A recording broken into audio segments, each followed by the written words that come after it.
శ్రీమాత్రే నమః. అందరికీ నమస్కారం అండి. ఈ వీడియోలో అక్షయ తృతీయ రోజు అక్షయ పాత్ర ఏ విధంగా పెట్టాలి, ఈ పాత్రను ఎప్పుడు పెట్టాలి, ఎవరు పెట్టాలి, ఎక్కడ పెట్టాలి, ఆచారం ఆనవాయితీ ఉన్నవారు మాత్రమే ఈ పాత్రను పెట్టుకోవాలా, అక్షయ పాత్ర ఒకసారి పెట్టిన తర్వాత ఈ అక్షయ పాత్రను ఎప్పుడు తీయాలి, ఎలా శుభ్రం చేయాలి, ఈ అక్షయ పాత్రలో ఏమేమి వెయ్యాలి, పూజ పూర్తయిన తర్వాత ఈ పాత్రను ఏం చేయాలి అనే విషయాలన్నీ కూడా నేను ఈ వీడియోలో అయితే మీకు క్లియర్గా ఎక్స్ప్లెయిన్ చేస్తానండి. అందుకని వీడియోని ఎవరు కూడా ఎక్కడెక్కడో స్కిప్ చేయకుండా చివరి వరకు అయితే చూడండి. అక్షయ తృతీయ రోజున అక్షయ పాత్రను పెట్టుకుంటే చాలా అంటే చాలా మంచిదండి. ఒకవేళ అక్షయ తృతీయ రోజున ఈ అక్షయ పాత్ర పెట్టుకోవడం కుదరకపోతే మళ్ళీ ఈ అక్షయ పాత్రను ఏదైనా శుక్రవారం రోజు కానీ, లేదు అంటే ధనత్రయోదశి రోజు కానీ, లక్ష్మీ జయంతి రోజు కానీ, లక్ష్మీ పంచమి రోజు కానీ, ఇలా అమ్మవారికి సంబంధించినటువంటి ముఖ్యమైన పర్వదినాలప్పుడు మనం ఈ అక్షయ పాత్రను అయితే ఇంట్లో ఏర్పాటు చేసుకోవచ్చు. ధనధాన్యాల సమృద్ధి కోసం ఇంట్లో అక్షయ పాత్రను అయితే ఏర్పాటు చేసుకుంటూ ఉంటారండి. ఇంట్లో తిండికి బట్టకు ఎటువంటి లోటు లేకుండా ఉండడం కోసమని అక్షయ పాత్రను అయితే ఏర్పాటు చేసుకుంటూ ఉంటారు. ఈ అక్షయ పాత్రను ఏర్పాటు చేసుకోవడానికి ఎటువంటి ఆచారం ఆనవాయితీతో పని లేదండి. ఎవరైనా సరే ఈ పాత్రను ఏర్పాటు చేసుకోవచ్చు. ఈ అక్షయ పాత్రను ఏర్పాటు చేసుకోవడానికి కొన్ని ముఖ్యమైన వస్తువులను అయితే ముందుగా మనం ఇంటికి తెచ్చుకుని పెట్టుకోవాలండి. ఈ అక్షయ పాత్రను పెట్టుకోవడానికి మనం కొత్త మట్టి కుండను, అలాగే ఒక ప్లేట్ను కూడా తెచ్చుకోవాలి. ఇవి కొత్తవే తెచ్చుకోవాలండి. మొదటిసారి పెట్టుకునేటప్పుడు ఇలా కొత్త మట్టి కుండ, అలాగే పైన మూత ఇలా తెచ్చుకోవాలి. మనం ఎప్పుడు మట్టి వస్తువులు తెచ్చినా ఇలా రెండు తెచ్చుకోవాలండి, ఒక్కటి తెచ్చుకోకూడదు. అలాగే మనం మట్టి పాత్రలు ఏవి తెచ్చుకున్నా కూడా ఇలా చాక్ పీస్ తో ఇంటూ మార్క్ వేసుకుని తెచ్చుకోవాలి. మనకి షాప్ అతను వేసి ఇస్తారండి మనం అడిగితే. ఇలా షాప్ నుండి మట్టి పాత్రలు తెచ్చుకున్నప్పుడు 2 పాత్రలు తెచ్చుకుని ఇలా చాక్ పీస్ తో ఇంటూ మార్క్ వేయించుకుని తెచ్చుకోండి. అయితే ఈ అక్షయ పాత్రను పెట్టుకోవడానికి ఇలా మట్టి కుండను మాత్రమే తీసుకోవాలా, లేదు అంటే వెండిది కానీ, రాగిది కానీ, ఇత్తడిది కానీ చెంబు తీసుకోవచ్చు. మనం ఈ అక్షయ పాత్రలో రాళ్ల ఉప్పు వేసి పెడతామండి అక్షయ పాత్రని. అయితే మనం ఇలా రాళ్ల ఉప్పు వేసినప్పుడు మట్టి పాత్రకి ఏమీ అవ్వదు. అదే మనం ఇత్తడిది కానీ, వెండిది కానీ, రాగిది కానీ చెంబు తీసుకుంటే అవి తొందరగా పాడైపోతాయి. అందుకని అక్షయ పాత్ర పెట్టుకోవడానికి ఇలా మట్టి కుండను ప్రిఫర్ చేస్తేనే మంచిది. ఇప్పుడు ఈ మట్టి కుండని మనం నార్మల్ వాటర్ తో శుభ్రం చేసుకుని ఆరబెట్టుకోవాలండి. ఇప్పుడు ఈ మట్టి కుండకు పసుపు రాసి కుంకుమ బొట్లు పెట్టి అందంగా అలంకరించుకోవాలి.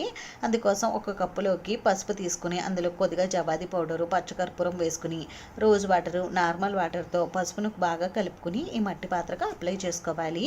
ఇలా చేయడం వలన మనకి పాత్ర మంచి సువాసన అయితే వస్తూ ఉంటుందండి. ఇలా క్లీన్ చేసుకున్నారు కదా పాత్రని, దీనికి మనం ఎక్కడా కూడా పొడి లేకుండా పసుపునైతే రాసుకోవాలి.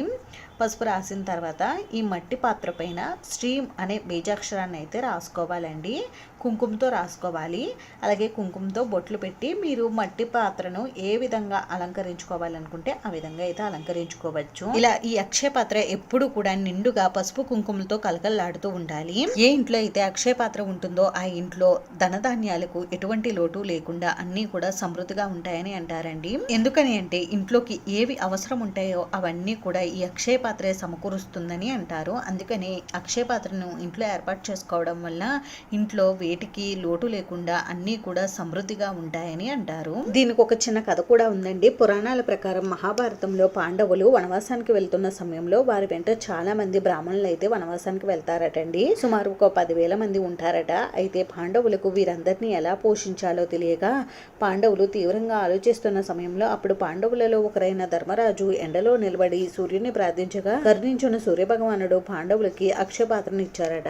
ఈ పాత్రను మీరు మూత పెట్టి ప్రార్థిస్తే ఎంతమందికైనా సరే దీని నుండి మీకు కావలసిన భోజనం అయితే వస్తుందని సెలవిచ్చారట. అందుకనే ప్రతి ఒక్కరి ఇంట్లో ఈ అక్షయ పాత్ర ఉంటే ఆ ఇంట్లో ధనధాన్యాలకు ఎటువంటి లోటు ఉండదని అంటారు. అయితే ఈ అక్షయ పాత్రకు ఒక నిబంధన అయితే ఉందండి. దీనిని ఎవరైనా సరే ఎప్పుడైనా ఎక్కడైనా కడిగి బోర్లిస్తే మాత్రం అది దాని శక్తిని కోల్పోతుందని, ఇంకా ఆ రోజు నుండి కూడా మనకు ఎలాంటి ఆహారం లభించదని అంటారు. కాబట్టి దీనిని మీరు జాగ్రత్తగా ఈ విషయం గుర్తించుకుని ఇంట్లో అక్షయ పాత్రను ఏర్పాటు చేసుకోండి. అక్షయ పాత్ర పైన ఈ విధంగా శ్రీం అనే బీజాక్షరాన్ని రాసుకోవడం కోసం ఒక పాత్రలోకి కుంకుమ తీసుకుని ఆ కుంకుమలో కొద్దిగా జవాది పౌడరు, పచ్చకర్పూరం వేసుకుని రోజ్ వాటర్ తో కానీ, నార్మల్ వాటర్ తో కానీ కలుపుకుని ఈ కుంకుమతో మనం ఈ అక్షయ పాత్ర పైన శ్రీం అనే బీజాక్షరాన్ని అయితే రాసుకోవాలి. అమ్మవారికి సంబంధించిన శ్రీం అనే బీజాక్షరాన్ని ఈ కుండ పైన రాయడం వలన ఈ కుండ అత్యంత శక్తివంతమైన అక్షయ పాత్ర అయితే అవుతుంది. ఇలా మనం ఒకసారి అక్షయ పాత్ర పైన శ్రీం అనే బీజాక్షరాన్ని రాసిన తర్వాత ఈ కుండను నేలపైన పెట్టకూడదు, ఏదైనా ప్లేట్లో పెట్టుకోవాలండి. ఇప్పుడు ఈ ఒక ప్లేటుకు గంధం కుంకుమ పొట్లు పెట్టుకుని ఈ ప్లేట్లో 3 గుప్పిళ్ళ బియ్యం కానీ ధాన్యం కానీ గోధుమలు కానీ వేసుకుని ఈ ధాన్యం పైన కొద్దిగా పసుపు కుంకుమలు ఉంచాలి.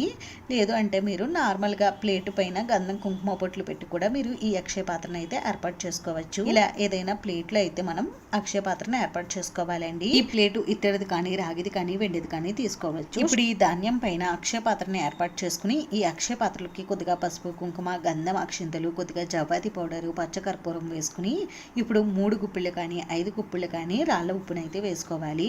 అక్షయ పాత్ర నిండుగా రాళ్ళ ఉప్పు వేసుకోవాల్సిన అవసరం లేదండి, సగం వరకు వేసుకుంటే సరిపోతుంది. అయితే మనం ఈ రాళ్ళ ఉప్పును వాడింది కాకుండా అప్పటికప్పుడు కొత్త ఉప్పు ప్యాకెట్ తెచ్చుకుని అది మాత్రమే ఉపయోగించాలి. మనం ముందుగా వంటల్లో వాడినటువంటి ఉప్పునైతే తీసుకోకూడదండి. కొత్త ఉప్పు ప్యాకెట్ని చింపి మనం ఈ అక్షయ పాత్రను అయితే ఏర్పాటు చేసుకోవాలి. మనం ఈ అక్షయ పాత్రను ఏర్పాటు చేసుకోవడానికి రాళ్ళ ఉప్పును మాత్రమే తీసుకోవాలి. మనం వంటల్లో వాడే నార్మల్ సాల్ట్ అయితే తీసుకోకూడదు. ఈ ఉప్పు పైన కూడా కొద్దిగా పసుపు కుంకుమలు ఉంచి ఇప్పుడు ఒక ఎరుపు రంగు క్లాత్ కానీ పసుపు రంగు క్లాత్ కానీ ఇలా ఒక బ్లౌజ్ పీస్ని అయితే తీసుకుని ఈ బ్లౌజ్ పీస్లో కొద్దిగా పసుపు కుంకుమ గంధం అక్షింతలు వేసి కొద్దిగా చపాతీ పౌడరు పచ్చకర్పూరం కూడా వేసి ఇప్పుడు ఒక చిల్లర నాణం 2 లక్ష్మీ కవ్వలు గోమతి చక్రాలు గురువింద గింజలు తామర గింజలు ముత్యాలు పగడాలు ఇంకా మీ దగ్గర బంగారం కాయిన్ కానీ వెండి కాయిన్ కానీ ఇలా ఏ ఉన్నా కూడా మీరు ఈ క్లాత్లో అయితే వేసుకుని పెట్టుకోవచ్చండి. ఇందులో మనం ఏ వేసి పెట్టుకుంటే అవన్నీ కూడా మనకి వృద్ధి చెందుతాయని అంటారు. మనకి డబ్బులు వృద్ధి చెందాలంటే ఇందులో ఒక రూపాయి కాయిన్ కూడా వేసుకుని పెట్టుకోండి. అలాగే అమ్మవారికి ఇష్టమైనవన్నీ కూడా ఇలా 2 కానీ 3 కానీ వేసుకోండి. అంటే 2 లక్ష్మీ గవ్వలు 2 గోమతి చక్రాలు 2 చిట్టి గాజులు ఇలా 2 కానీ 3 కానీ 3 సంఖ్యలు కానీ వేసుకోవచ్చండి. ఇలా అన్నీ కూడా వేసుకున్న తర్వాత ఈ బ్లౌజ్ పీస్ని ఈ విధంగా అయితే ఫోల్డ్ చేసుకోండి. మీ దగ్గర పట్టు బ్లౌజ్ పీస్ ఉంటే ఆ పట్టు బ్లౌజ్ పీస్నే మీరు తీసుకోవచ్చు, చాలా మంచిది. ఒకవేళ పట్టు క్లాత్ లేకపోతే ఇలా మీరు కాటన్ అయినా తీసుకోవచ్చు. అయితే మనం ఫుల్ బ్లౌజ్ పీస్ని తీసుకుంటే మనకి బ్లౌజ్ పీస్ అంతా ఈ కుండలో పట్టదు కదండి, అందుకని ఇలా ఒక చిన్న ముక్క అయితే తీసుకోండి. అయితే ఎక్కువ మడతలు వచ్చేలా తీసుకోండి, ఎందుకంటే మనం బ్లౌజ్ పీస్ ని ఉప్పు పైన పెడతాం కదండి, ఉప్పు ఎక్కువగా మనకి చెమ్మ అనేది వస్తుంది. అప్పుడు మనకి ఇందులో ఉన్న వస్తువులు పాడవకుండా ఉంటాయి. కాబట్టి ఇలా మనం ఎక్కువ మడతలు వచ్చేలా బ్లౌజ్ పీస్ ని పెట్టుకుంటే మనకి ఇందులో ఉన్న పూజా సామాగ్రి అన్నీ కూడా నీట్గా ఉంటాయి. ఇలా మనం ఫోల్డ్ చేసుకున్న తర్వాత ఈ బ్లౌజ్ పీస్ ని మనం కుండలో ఈ విధంగా పెట్టుకోవాలి. ఆ తర్వాత ఈ బ్లౌజ్ పీస్ పైన కొద్దిగా పచ్చకర్పూరం చపాతీ పౌడర్ని ఇలా మెదుపుకుని వేసుకోండి. ఇలా చేయడం వలన మనకి మంచి సువాసనలు అయితే వెదజల్లుతూ ఉంటుంది. ఆ తర్వాత మీకు నచ్చిన సంఖ్యలో డబ్బులను అయితే పెట్టుకోండి. ఈ డబ్బులతో పాటుగా ఒక చిల్లర నాణ్యం కూడా పెట్టుకోండి.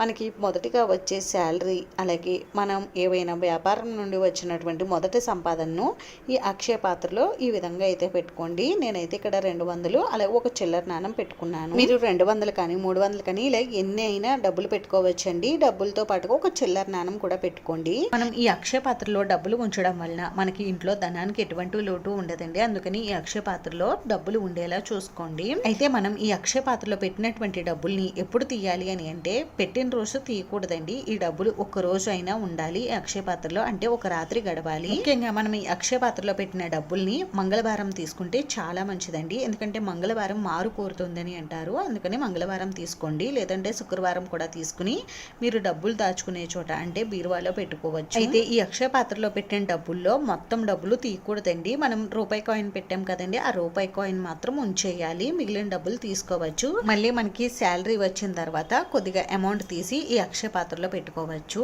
ఇలా అయితే చేసుకోవాలండి. అయితే ఇలా మనం అక్షయ పాత్రను ఏర్పాటు చేసుకున్న తర్వాత ఈ అక్షయ పాత్రను ఎక్కడ పెట్టుకోవాలంటే మన పూజా మందిరంలో పెట్టుకోవచ్చండి. మాకు పూజా మందిరంలో అంత ప్లేస్ ఉండదండి అనుకుంటే అక్షయ తృతీయ రోజున అమ్మవారి దగ్గర పూజ చేసుకున్నప్పుడు ఈ అక్షయ పాత్రను ఏర్పాటు చేసుకున్న తర్వాత పూజ అంతా పూర్తయిన తర్వాత మరుసటి రోజు మీరు ఈ అక్షయ పాత్రను తీసి బీరువాలో కానీ ఇంట్లో ఎక్కడైనా పెట్టుకోవచ్చండి. అంటే అంటూ అవి తగిలిన చోట పెట్టుకుంటే మంచిది. పూజా మందిరంలో మనం అక్షయ పాత్రను ఏర్పాటు చేసుకుని ఈ అక్షయ పాత్రకు ప్రతి నిత్యం కూడా ధూపం చూపిస్తే చాలా మంచిదండి. లేదండి ఈ అక్షయ పాత్రను మాకు ఇంట్లో పెట్టుకోవడానికి ఎక్కడా కూడా కుదరదు అనుకుంటే అప్పుడు మీరు ఈ అక్షయ పాత్రను బుధవారం రోజు కానీ శనివారం రోజు కానీ తీసేయవచ్చండి. కానీ ఈ అక్షయ పాత్రను ఉంచుకుంటేనే మంచిది. ఇంక ఈ అక్షయ పాత్రను మనం ఎప్పుడు తీసి శుభ్రం చేసుకోవాలి, ఇందులో ఉన్న పూజా సామాగ్రిని ఎన్ని రోజులకు ఒకసారి మార్చాలి అని అంటే ఈ అక్షయ ఒకసారి పెట్టుకున్న తర్వాత 3 నెలలకు ఒకసారి మార్చాల్సి ఉంటుందండి. అయితే ఈ అక్షయ పాత్రను మార్చినప్పుడు ఈ అక్షయ పాత్రను ఎట్టి పరిస్థితుల్లో కూడా కడిగి శుభ్రం చేయకూడదు. ఏదైనా పొడి క్లాత్ క్లాత్తో తుడుచుకుని మళ్ళీ ఈ అక్షయ పాత్రకు పసుపు రాసి కుంకుమ బొట్లు పెట్టుకుని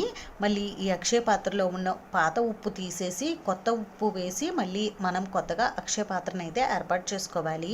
ఒకవేళ మనం ఈ పెట్టినటువంటి కుండ పాడవుతే ఈ కుండను పారే నీటిలో వదిలేసి మళ్ళీ కొత్త కుండ తెచ్చుకుని మనం ఈ అక్షయ పాత్రను అయితే ఏర్పాటు చేసుకోవచ్చు. మనం మళ్ళీ ఎప్పుడు అక్షయ పాత్రను ఏర్పాటు చేసుకున్నా మనం వాడిన ఉప్పును కాకుండా కొత్తగా ఉప్పు ప్యాకెట్ తెచ్చుకుని అప్పుడు మాత్రమే మనం ఈ అక్షయ పాత్రను అయితే ఏర్పాటు చేసుకోవాలి. ఇంకా ఈ అక్షయ పాత్రను మనం 3 నెలలకు ఒకసారి మార్చాలన్నాం కదండి. 3 నెలలకు ఒకసారి ఏ రోజులో మార్చుకోవాలి అని అంటే అమావాస్య రోజున కాకుండా చవితి తిథి మంగళ శుక్రవారాల్లో కాకుండా మిగిలిన రోజుల్లో అయితే మార్చుకోవచ్చు. అంటే బుధవారం శనివారం రోజుల్లో మార్చుకోవచ్చండి. ఇంకా ఈ అక్షయ పాత్రను ఏర్పాటు చేసుకున్న ప్లేట్లో ఉన్న ధాన్యం బియ్యాన్ని ఆవుకు తినిపించేయవచ్చు. లేదు అంటే ఎవరు తొక్కని చోట చెట్టు మొదట్లో వేసేవచ్చండి. లేదు అంటే పారే నీటిలో వేసేవచ్చు. ఇంక ఈ అక్షయ పాత్రలో పెట్టినటువంటి గోమతి చక్రాలు గురువింద గిజ్జలు ఇవి ఉన్నాయి కదండి. వీటిని మనం శుభ్రం చేసి మళ్ళీ మనం అక్షయ పాత్ర పెట్టుకున్నప్పుడు వాడుకోవచ్చు. ఇంక ఈ అక్షయ పాత్రలో పెట్టినటువంటి క్లాత్ ఉంది కదండి, ఆ క్లాత్ ను వాష్ చేసుకుని మళ్ళీ మనం అక్షయ పాత్రను ఏర్పాటు చేసుకోవచ్చు. ఈ అక్షయ పాత్రను మనం పూజ పూర్తయిన తర్వాత బీరువాలో పెట్టుకున్నాక తర్వాత మళ్ళీ మనం శుక్రవారాల్లో అమ్మవారికి పూజ చేసేటప్పుడు పూజ చేసే సమయంలో అమ్మవారి దగ్గర ఈ అక్షయ పాత్రను పెట్టుకుని పూజ పూర్తయిన తర్వాత మళ్ళీ బీరువాలో పెట్టేసుకోవచ్చు. అక్షయ తృతీయ రోజున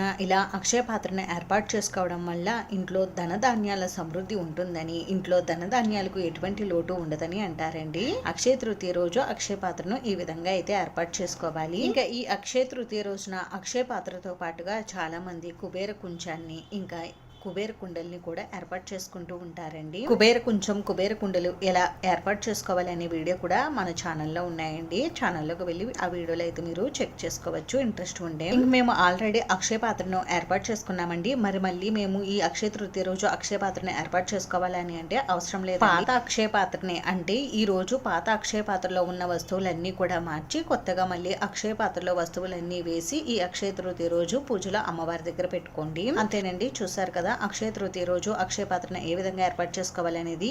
ఈ వీడియోలో మీకు ఇంకా ఎక్కడైనా డౌట్స్ ఉంటే నాకు కామెంట్ చేయండి, రిప్లై అయితే తప్పకుండా ఇస్తాను. వీడియో నచ్చితే లైక్ చేసి షేర్ చేసి సబ్స్క్రైబ్ చేసుకోండి.